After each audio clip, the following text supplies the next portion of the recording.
Thank you for the opportunity. My goal is to talk about turning it around faster when things start to go wrong. I appreciated that you just said step 5 is not getting mad at yourself for having a step 1 moment. I was trying to make my Christmas cards and Hanukkah cards and get them out timely, and things started intervening, and it seemed to snowball the way they intervened. And so I'm trying to figure out what I could do differently. We're going to make a really strong statement here, and if you can hear it and practice it, you will find the magic in this. Not magic, but practical application of utilizing the laws of the universe. At whatever point that you recognize that the momentum feels like it's against you, step away from it. Back away from it. Set it aside. Turn it over to the universe. Give it to the universe. Say something like, you know what I want. I've set it all in motion. Do your best with this. I'm out of here for a little bit. Because you're the only one messing it up. You put it into the vortex, and the vortex is doing its job, and law of attraction is doing its job. And even more, source energy is all over it. And all kinds of cooperative components are coming into place. But there is a human tendency, Esther has it too, to be in control of things, and it's in control of conditions. You see, you don't want to try to be in control of conditions. You want to be in control of your own vibration, and the conditions will follow. So when you're trying to be in control of conditions and you can't control them, now your vibration's all out of whack, and now the universe is responding to an out of whack vibration. But just relax. Esther remembers watching someone in a big, beautiful motorhome. It was at least $1 million bus. It was beautiful and shiny and new. And there was a big sign on this gate that said, if you are longer than 40 feet, do not turn here. Make the loop all the way around. In other words, rather than turning from here where there wasn't enough room, go all the way around and you can get right out. Well, they didn't see the sign or whatever and turned and scraped the whole side of their beautiful bus on the gate at this RV park, and tore the gate right off of its rack, an electric gate, and did thousands of dollars of damage to the side of their bus. The doors wouldn't even open on the lower bins. It was a big thing. And Jerry and Esther stood there, and they didn't know what to say, because they were trying to flag them down. They were trying to get them not to turn there. They couldn't stop it from happening. And then they witnessed what felt like a tragedy to them. And Esther was standing there as the front door opened, and a woman stepped out. It was a couple. And Esther said, oh, I'm so sorry about that. She said, it's just paint and metal. It's just paint and metal. And Esther said, oh my God. She couldn't believe that this woman was so easy about something that looked so big and bad and awful to her. It's just paint and metal. Jerry said he must do that a lot.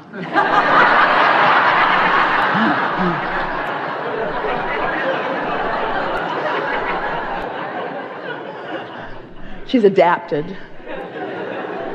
But we would like all of you to adapt to things happening, and so what? Oh good, something else to create around. Since you are an eternal being, and there's never-ending wonderful things for you to focus upon and be the steward of it becoming a reality about, then is there really any reason to be upset about anything, or to put unnecessary time restrictions on yourself, to get all bound up, to measure yourself against what? There's only one thing that you want to care about, and that's being in the receptive mode. And not because of what it will yield you, because how it feels when you're in the receptive mode. You could have an intention or a desire to amass quickly $1 million or more. And it's not likely that that's going to happen today. The condition of $1 million being in your possession, it's unlikely that it's going to happen today. But there is a vibrational version of that that is highly likely. You could feel prosperous. You could feel abundant. You could feel free. You could find the vibrational version of that. You could find the unconditional version of that. You could have said, I'm sending my well wishes to all of these people I love vibrationally. And they're getting so much glut of stuff in the mail right now, mine will stand out when they get it in February or March. Esther receives so much mail and correspondence and well wishes that the girls just put it in boxes. They try to categorize it for her, and when she comes to look at it, she's overwhelmed by it. Even if she spent the whole week that she's going to be home, she couldn't even open it all or read it all or respond to it all. And she said to us years ago, Abraham, what should I do about this? What should I do about all of these kind people sending me all of this whatever that they want me to respond to? And Abraham says, see it and receive it with the love that they have sent it, and project to them an appreciation for what they have done, and recognize that the greatest value came to them when they wrote it, when they offered it, not when they're getting something back from you about it. In other words, find a way to put yourself in the receiving mode every time as much as you can. It's all about self-soothing. Because if you're mad at yourself for not getting it done, if you're angry that you haven't checked off your list on something, if you're worried that someone will judge you or that they will be disappointed because they didn't hear from you, or any of those things that sometimes you all feel about different things like that, then you're not in the receptive mode. And the receptive mode is all you have to give to anyone. When you are in the receptive mode, you're in the replenishing mode. And when you're in the replenished mode, then you have good timing. Then ideas come to you. An idea about someone who would like to hear from you, who's also in the receptive mode, when hearing from you would be a good thing to do or happen right here and now. When you're in the receptive mode, everything rendezvous for you. It's like getting into traffic at the appropriate time, getting into traffic at the inspired moment, taking an inspired direction, exiting and getting back on. In other words, there's all kinds of information that is available to you from this broader perspective who sees everything that you are. Your inner being knows where you are in relationship to everything that you want. Everything that you want, not just the big things, every single thing that you want. Your inner being knows where you stand in relationship to all of it. Haven't you ever been on your way out the door and you've completely forgotten about something that you really need to take with you, like the keys to the Delmar house, since that's where you're going? And on your way out the door, the thought comes to you, where do you think that comes from? And if you are frustrated because you are running late, that idea is being offered to you, but you don't receive it. You don't even remember that you don't have the keys until you need the keys. You see what we're getting at? The receptive mode is everything. It's clarity. It's happiness. It's joy. It's appreciation. It's good timing. It's right place, right time. It's life-giving. It's health. It's well-being. And it's a whole lot of things that are going to turn into really good stuff as a result of staying in that vibration more of the time. 2 times 2 is 4, and 4 times 4 is 16. 5 times 7 is 56, and 4 times 8 is 32. In other words, practice your times tables on a regular basis. May I ask for clarification on a different subject? Yes. Thank you. In the past, I've heard you say that certain types of food preparation changes the vibrational nature of the food, cooking it or freezing it. No, what you've heard other people say that. Okay, You've heard people say that to us. Okay. And what you've heard us say in response is your vibration is everything, and how you feel about everything affects the way everything that you are interacting with affects you. In other words, it's your vibration that matters, not the condition of that. However, we want to also add to that when you're in the receptive mode, you see, oh, you're really going to like this. This is the second most important thing that we've ever said to you. So let's start with what we just said, that your inner being knows where you stand in relationship to everything that you desire, and knows how to best get you there. But how to best get you there means around your path of resistance. You hear us talk about the path of least resistance. Better said, the path of most allowance, but you hear it better when we say path of least resistance. Well, where did the resistance come from? Well, you put it there. You put all the resistance on your trail. So the resistance on your trail is about the beliefs that you hold. So if you have a desire, but beliefs that have resistance, then there's resistance on your trail, but your inner being knows what your resistant pieces are and how to guide you through the path of least resistance around the beliefs that you have that are hindering to get you to where you want to be. Did you hear that? That was so good.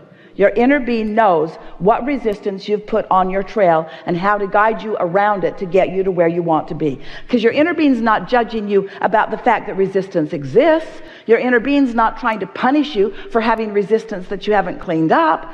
Your inner being knows that it's part of life, and your inner being also knows that you want something, and your inner being is always guiding you over and around and under and through whatever it is in order to help you get to where you want to be. Isn't that a nice thing?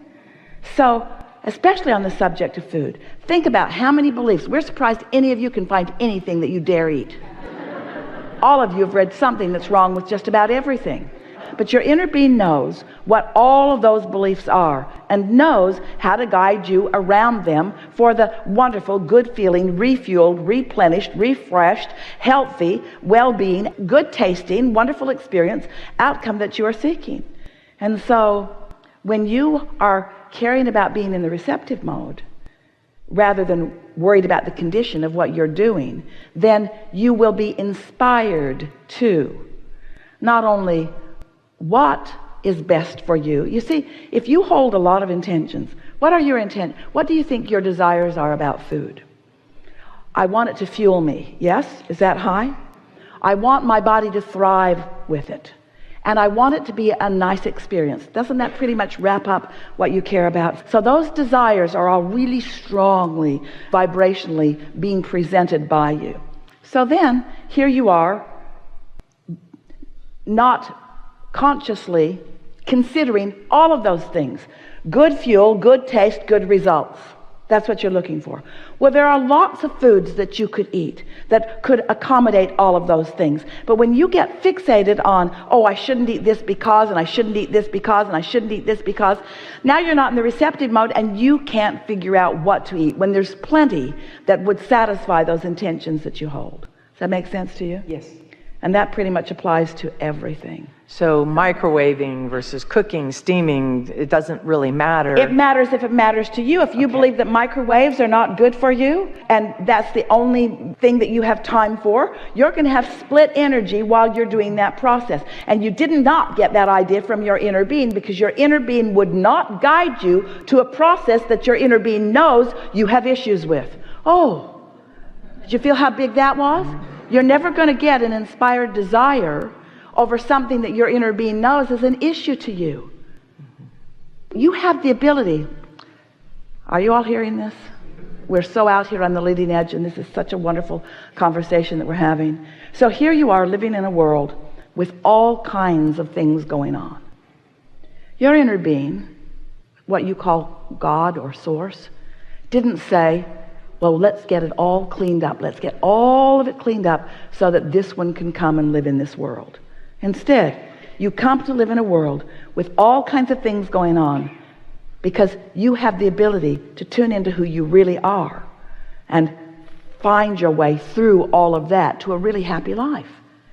You don't need everything to be rearranged just for you, and it's a good thing because it's not going to be, and it's also a good thing because you didn't come to understand conditional love. And it's also a good thing because other people are here with the same right that you have to be here, and they might want different things than you want, and you don't get to choose for them how you all get to live. You only get to choose how you get to live. If we were sitting in your physical shoes, we would be standing and shouting with joy about the awareness of the statement that we just made. Really. Really. So you get to live in this diverse world with all of these people who have different desires and beliefs, and you don't have to control, and it's a good thing because you can't, not a one of them in order for you to live happily ever after. And since your inner being knows what every one of your prejudices are, every one of your stumbling blocks is, your inner being will guide you around every one of them if you will care about the receptive mode. 4 times 4 is 16.